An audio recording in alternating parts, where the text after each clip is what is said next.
Hi everyone and welcome along to our new edition of Get in the Habit with myself, David Finch, my co-host, Sue Allsworth, and we have the lovely Jacquelyn Haley with us today. Hiya Jacquelyn, how you doing? Good morning, I'm really good today, thank you. How are you two? Yeah, great. Very well, very well. It's lovely to meet you, Jacquelyn, because I know we've never met prior to today, so lovely to meet you. And once again, I have a real Welsh person. Yeah, proper Welsh person. Do I say yucky da at this point? Yucky da, everyone. Yucky, what's that? Oh, hi. Yucky da. Yucky da. I don't even know what it means. No, me really. Yeah. I do. I don't yucky da. I'll find out. I'll get back to you. I'll find out. Oh, yeah. Well, you can say Burradar, you know. We so do. Bore da cariad, which is good morning, my sweet. So yeah. Oh, I see. Now I could just sit here and listen, and it wouldn't matter what you were saying. I would just fall asleep probably in a lovely meditative. I love the Welsh accent. I love and I love the language. I don't know any of it, but it is beautifully sounding. And so yeah, if you just do a meditation if you want, Jackie, I'll just sit here and fall asleep. It's quite harsh actually, because if I was say to you, bore da, sut ydych chi'n heddiw, it's like, how are you today? You know, when you would say da iawn, diolch, I need to say da iawn, gracias, which is a bit of Spanish. Well, you know what? It's funny you should say that, because I was just suddenly thinking I could probably pick the Welsh language up better than I used to be able to, because I had to do the in Spanish, because when I lived in Peru, I had to learn certain things that we're not used to. So yeah. So Jacquelyn, lovely. We're going off topic slightly here. So welcome. I know that we've got a really interesting habit of yours to talk about in a minute, about swimming. But before we go any further, do you want to just tell me, if no one else is listening, just tell me, forget Dave, Dave knows, but tell me and the listeners a little bit about yourself. Right, well, as you know, I'm Welsh and I'm from Swansea. I very proudly entered my 50s last year, so I'm now the year before, I'm now 51, and I'm a mum of 2 teenagers. And I've been a practicing clinical hypnotherapist since I qualified in 2008, but I started in 2009 in January, walked out my full-time job and set up my practice alongside studying a degree for complementary health. My sister had sadly been diagnosed with bowel cancer at the age of 35. And for me personally, I wanted to look into more the holistic side of it. Now, I have come from a travel background. I worked for TUI UK based overseas for a long time. So it was a complete 360-degree turnaround for me to look into holism. And I just become a mum of 2 babies. I had my little girl, August 2006. End of August. By December 2006, I was pregnant again. So 2 babies back to back. But that meant double maternity. So I chose to look at my free time that I had. Very, very strict routine. So I used to be in a team leader role overseas, so very strict with my to-do list. And I just put my time to good use, and I trained and I went on further because I wanted to work in the holistic side of dealing with cancer. But throughout my journey, I realized that it's a lot more to just dealing with the illness. We have to go before and what sets us up to become ill in the first place. So my journey into health and well-being took me down the complementary health, fitness and nutrition route. And here I am today. Now I work with packages with anxiety, unexplained fertility. I'm going to say weight loss loosely because I have gained myself with the lockdown, but that's the kind of 3 main areas I now kind of specialize in, and I can bring all those elements into the workshop, into the packages, the workshops, without having to refer them out to this one, to that one, because it can get very messy, can't it? So I bring them all in. So that's what I do. So I work online. I'd already started working online prior to lockdown, and I've just recently joined a mental health crisis team in the Swansea Wellbeing Centre back at the beginning of March, and I've just relaunched my reflexology clinic, and my first meditation night is coming soon on May the 19th. So things are pushing ahead, and I'm really happy now working out of the Swansea Wellbeing Centre and doing my stuff online as well. Brilliant. Yes, it is amazing, because ill health got me into all of this. Back in the 20s, I first qualified in sports massage, then I went to aromatherapy, reflexology, Indian head. And then we found out what my health issue was. And then I kind of went traveling for and lived in a different country for 6 years, but came back and retrained into life coaching. And the reason being is because, like you just said earlier, and I really resonated with that, you know, when we've got cancer or whatever it is, my version of cancer was bad enough, sort of thing. It wasn't cancer, but it was that horrible cancerous thing in me, if that makes sense. And it goes well before the illness. You know, I've still got certain health issues, and those health issues come from, I suppose, a mental state and beliefs and all sorts of things that and society and all of that, well before the actual condition manifests itself, I suppose. 100%. In my experience, on the theory side, we've studied, and David will agree here as well, and then looking at the clients we work with over the years, the people we work with. You trace your own back when you get into this work. You sort of you learn to trace your own stuff back, don't you? And even now I know that there's stuff that's still not cleared, but we're all a working and a progress. And this is what we were saying earlier about the beauty of these last 12 months.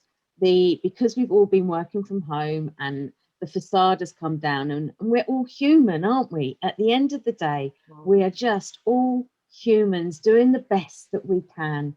And that's got to be good enough. You know, if it might not be someone else's good enough, but it's got to be your good enough, hasn't it?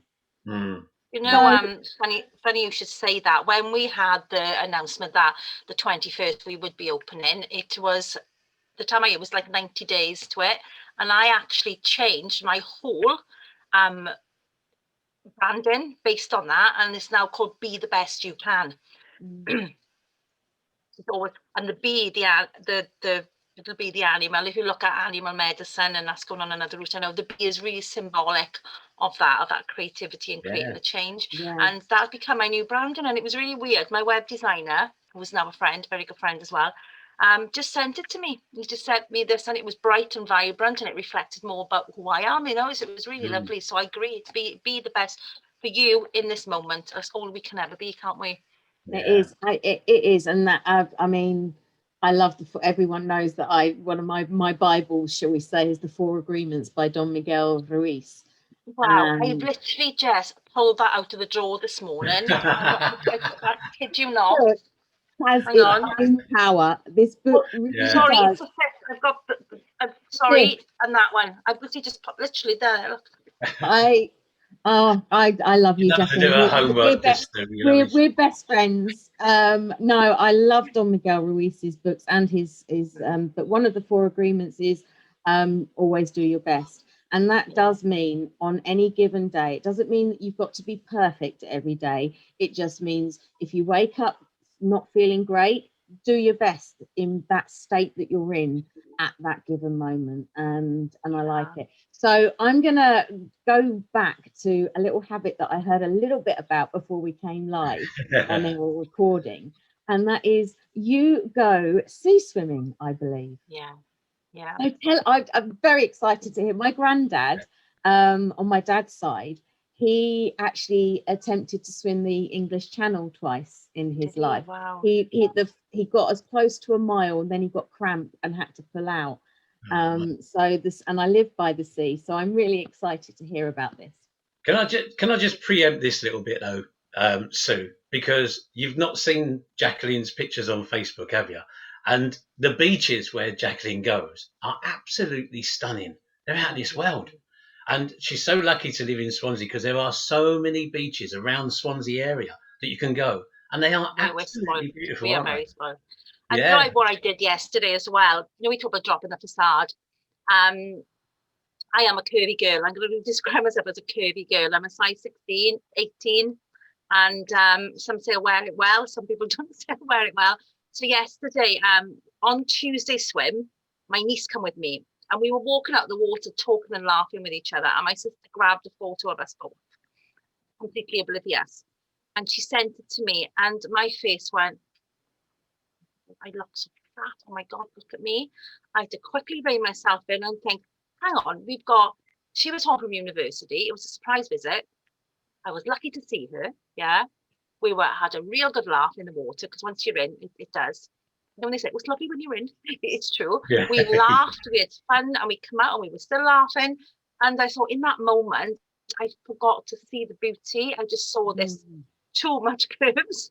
And so what I did, yes, I actually posted it on Facebook, and I never, ever would ever have done anything like that. So I put it on Facebook yesterday and said, looking at your weight loss journey, we can only start where we're at. We can only accept where we're at. There's no point jumping on the scales and kicking them and then going off to the kitchen, tweak something in protest, which is what we do, But yeah, it was really, yes, it was like that. Right, I am where I am. I put 2.5 stone back on a 2 stone 7 because I lost a lot of weight a few years ago, as David probably would have seen. I put half of that weight back on, and I've got to go with the analogy that I tell my clients. So what? So what? To be fair, Jacquelyn, I mean, I think people went in one of two ways through the lockdown. They either went super healthy, and that was not me, or we all gained a few pounds. It's just even if you're just getting in your car every day and driving and going somewhere, even just those small activities are amazing at what they do to burn off and that. So tell us, how did you get into it? Was the first season I ever did was just after my 50th birthday, or leading up, because I wanted to do something a little bit different every day of the week leading up to it. And my first one I didn't find any benefit whatsoever. I thought it was absolutely ridiculous to put yourself in freezing cold water. Why on earth would you do that to yourself? Psyching up to get in there, being in there. And I didn't see any benefit. And that was last November. But this time around, a group of women invited me along. And now I could feel myself dropping into, I wouldn't say it was depression, but that negativity block then. Oh, what's the point? What's the point? We've been in this lockdown forever, that negative mindset. And it was like that Mel Robbins says, and she 5, 4, 3, 2, and rocket, get out of bed and go, So this morning I got invited. I just said, right, I'm going. Today is the day I'm going. So get to the beach. The girls are already in the water. So I put my hypnosis hat on and told myself that when I get in, it's going to be amazing. I'm going to love it. The sea is going to warm me up. It's going to be fantastic. And I decided to run down the beach, singing the Rocky theme tune in my head, to really get the motivation going. Run in the sea. Now, at this point, the girls said they were watching me going, who is this woman coming down the beach? Look at her. They thought I was amazing. I thought I looked really stupid, but I ran in the sea, got up to knee level and went flying in the water, literally went flying under. So I had no chance to kind of think about it. I just went in, and of course it broke the ice. Everyone just started laughing, So, and that was it. And the more you stay in, when you're in the water, it does make the blood come to the surface. So it actually starts to warm you up. You actually do start feeling warm. The waves are normally rough down in the beach I go to, so that's fun. It brings back a lot of childhood memories for those of us that were lucky to have those beachy holidays and to live near the sea. So the laughter for me, and when the cold hits you, literally let out a scream, And if we look at some cultures, they go into the woods, don't they, to scream, to let out their stress and tension. If you look at yoga move, a woodcutter top, or the gym, wherever way you want to look at it, as we flop down, we let all that stress out. We give it a good move, and that's what we do in the water. Plus, we're in elements, we're in nature. We've got the grounding elements of the feet in the sand. So for me, it just hits us at every single level, and plus afterwards, I tend to leave the salt water, the minerals on my skin, to kind of absorb. So I look at it from a health and a beauty and a physically fitness aspect as well. So it's hitting all levels, isn't it? So that's probably the best explanation I've ever heard of sea swimming in like in cold water, because lots of people say, oh, let's go cold water swimming, right? And there are lots of benefits that you read about and you've seen on TV or whatever, to going in cold water swimming, whether it's an outdoor swimming pool or open water swimming, whatever, and going in the sea. But your explanation, Jacquelyn, actually makes me want to come down to Swansea. We're going today, one morning, get in the car. Get down there, trouble is, it's about an hour away from where I live, so it's a bit of a trot, really. Do you know what I Where mean? is your Yeah. closest beach for you, Dave? How far away is your Probably closest Swansea. beach? It's a Oh, is couple. it? It is. Yeah, It's that. yeah, probably is. Mine's a 5-minute drive down the road. Yeah. Yeah. We came to Swansea That's Town Beach, and I didn't even know this existed, Jacquelyn. It was kind of in between one of the lockdowns that we've had in Wales, you know. And we met my son down there because my son just lives outside Swansea, and we met. And he said, "Oh, we're going to the beach, Dad." So, all right, well, and we drove into the town, and literally Mm. Swansea Town. You drive around the corner, and there's this beautiful beach, stunning beach. And We were I there. couldn't Yeah, believe it. we were there yesterday. Oh, you can't see. There's a light, isn't it? Oh, you can't Yeah, see it. yeah. So, like, I can't no. see we it. were there Yeah, yesterday. See, it was on my Facebook. You can see it. It's amazing. Just there. It's a stretch, isn't it? 5 miles, maybe longer, down into the absolutely Mumbles. beautiful. Yeah, really is stunning. And You that could be anywhere in the world, couldn't you? Really, you know, when Yeah, you I see the mean, beach, you could be anywhere in the world. You really could. mm, I think that's It- one thing. Again, you know, yay for the UK holidays. I think the staycations, as they're calling them, to build back up our economy, I suppose. And also, you know, having lived in a foreign country and where Machu Picchu is, and all of these big wow places, and that it makes you realise that actually there is beauty everywhere. oh yeah, This yeah. is the planet Earth, and there is beauty everywhere. You know, Mm, you don't have to go on a long flight horn or spend lots of money to actually see a moment, and to be able to embrace that beauty like you have, Jacqueline, with the swimming as well, and to actually sort of, as you say, you're in the elements. Nature is, we're all drawn to different parts of nature, aren't we? I think for me it's more woods and trees and mountains, mm, and I'm lucky that I kind of live in between the two and in amongst the two, so I'm mm. very, very blessed. But to make that part of an element and a habit of yours, and to fully embrace the sea mm. and all of its awesomeness is amazing. Yeah. Mm. So, if Jacqueline, if somebody wanted to get involved with sea swimming, what advice would you give them to get into that habit? You know, Mm. initially, like you say, it's great once you're in, and we all know that kind of, you know, all getting in and a bit timid, if you like, you know, when it reaches certain spots on your body, you're kind of ooh, ooh, ooh. But yeah, would you just say do what you did, kind of fall in spectacularly and go, well, Yeah, that's it, I'm in now, I, you know? I think so. But that's me as a person anyway, David. I think you've known me over the years. I just see Yeah, something and go bang, I'm doing it, you know. yeah, That's kind of me as a person anyway. But that only comes from my training and my experience of working overseas with Thompsons.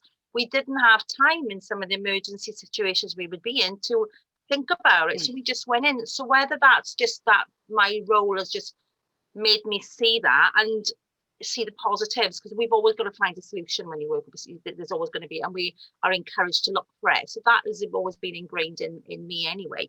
I would say to someone who want to start is look up the reasons why you want to do it. What benefits do you hope to get from it? How is it going to benefit your personal life? You know, for me personally, it was to snap me out of my negative mindset. I could feel myself dipping down, and I needed something sharp, sharp.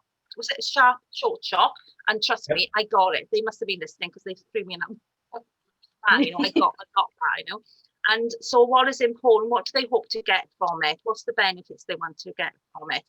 And to look, you know, is there a beach? Does it fit into their time scale or on that particular day? Is there a beach near? How are they going to get there? You know, are they going to go with somebody? I always recommend to go in the sea with someone as well. I did a monastic experience of the weekend. The current did pull me down, and I was lucky there were people near me. I had my hands up in the air, didn't panic, but someone come and pulled me away from it. So always have someone with you, a buddy with you, is really important. Good advice. Um, Yeah. and if I could quote Nike, just do it. Just do it. It might be something that you actually really hate, Yeah. but then it might be something that you really enjoy, but you're not going to know until you try it. So it would be to work out your benefits. Why do you want to do it? Find a beach near you, find a buddy, and just go walking quietly. I would say that get used to the cold. Looking at your body weight as well. Like my niece is quite slight, so she got cold quite quickly on Tuesday. So we had to bring her out. So listen to your body. If you go on to the Swimming Association for Wild Swimming, they will say to only stay in per minute per degree is what it is. And generally when I go, it's between 7 and 9 degrees, but we stay in for about 25 minutes. And the reason being, we get chatting, the waves start settling, we love a bit of swim, you know, it's hard to swim when the waves are coming over, but listen to your body, and a sure sign is to wait till you get the tingling in your hands and in your feet. Be aware of drifting as well, because we did this yesterday. We were talking away and we drifted over, we didn't realise. So be very, very aware of that. I would say stay in your depth as well. I tend to go up to you the most, we stay in our depth. And enjoy it, just enjoy it, listen to your body and just enjoy it. And like I said, it might be like my first experience was, why on earth would anyone want to do this? I don't think the benefits outweigh the hassle of getting there, of staying there. It's just a short time really, you know, but yeah, so work out what the benefits are for you and just go it, try it. I have a phrase Great that advice. I use. I have a phrase, give it a go or you'll never know. Yeah, we like that. Yeah, Really I that's my attitude. I have a no regrets policy in my life. I hate what ifs, and so if I'm suddenly caught with I wonder what if, then I'm like, right, give it a go or you'll never know, and quit whining about it, because you as you say, you'll either hate it or you won't. But we have to try out all of these different, you know, when you go into a shop, you very rarely go and put one clothing on in the fitting room and it's a perfect fit. You have to try out different sizes, different fits. And it's the same with our habits and finding what is fun. As Dave and I have always said, if you find something that is fun and that you enjoy doing, then it can become a habit instantly. It doesn't take the 21 days. So Jacquelyn, it has been such a pleasure having you on today. Thank you so much for joining us. Yeah, Jacquelyn, it's been lovely. Excuse me, been lovely to see you again, even though we're seeing each other virtually. I'm sure one day again we'll meet each other again. I keep meaning to say when it's open, have you still got your centre? Yeah, still got the retreat. I've been meaning to come up and visit you up there. Pop up and see us one day. Definitely. Yeah. Okay. It's been lovely to have a chat with you again and sharing your experience. Just before we go, how can people contact you if they would like to? The best way is to follow me on Facebook. I have a profile I use just for business, and that's the one where I just connected this morning on that one, because I regularly post my website details on there, and I regularly post my little mini app details. And if any people watching this want to follow me on Facebook, I've actually got a free downloadable meditation called Total Body Relax, which is absolutely lovely to do any time of the day, and especially if you're trying to drift off asleep, you know. So it's on my Facebook, and on that app there's all the numerous ways that you can contact me on there. So, brilliant. Yeah. Okay. We'll share that, Jacquelyn, when the podcast goes out. We'll put it in the notes and share your details anyway. So if someone wants to get in touch, maybe they may even come and join you one day down the beach. You never know. I know. Look out for me one day. Lovely. Yeah. I'll hold you to that, David. Thank you. And Sue, when you're in Wales, you'll have to come down as well. I've got a lot of people. It's funny. So over lockdown, I have got a lot of people in Wales that I have got to visit. It is funny how, not through any design or maybe there was a grand design, who knows? But I've met not far off double digits of people living in Wales over lockdown. So it's going to be a great sign then. Just move here, so that's what I did. I know. Jacquelyn, it's been lovely. Thanks for everyone for watching again today. And if you're listening on the podcast, on any of the many channels you can get the podcast on, join us again next week for another edition of Get in the Habit. Thanks very much. See you soon. Bye. Bye, everyone. Bye.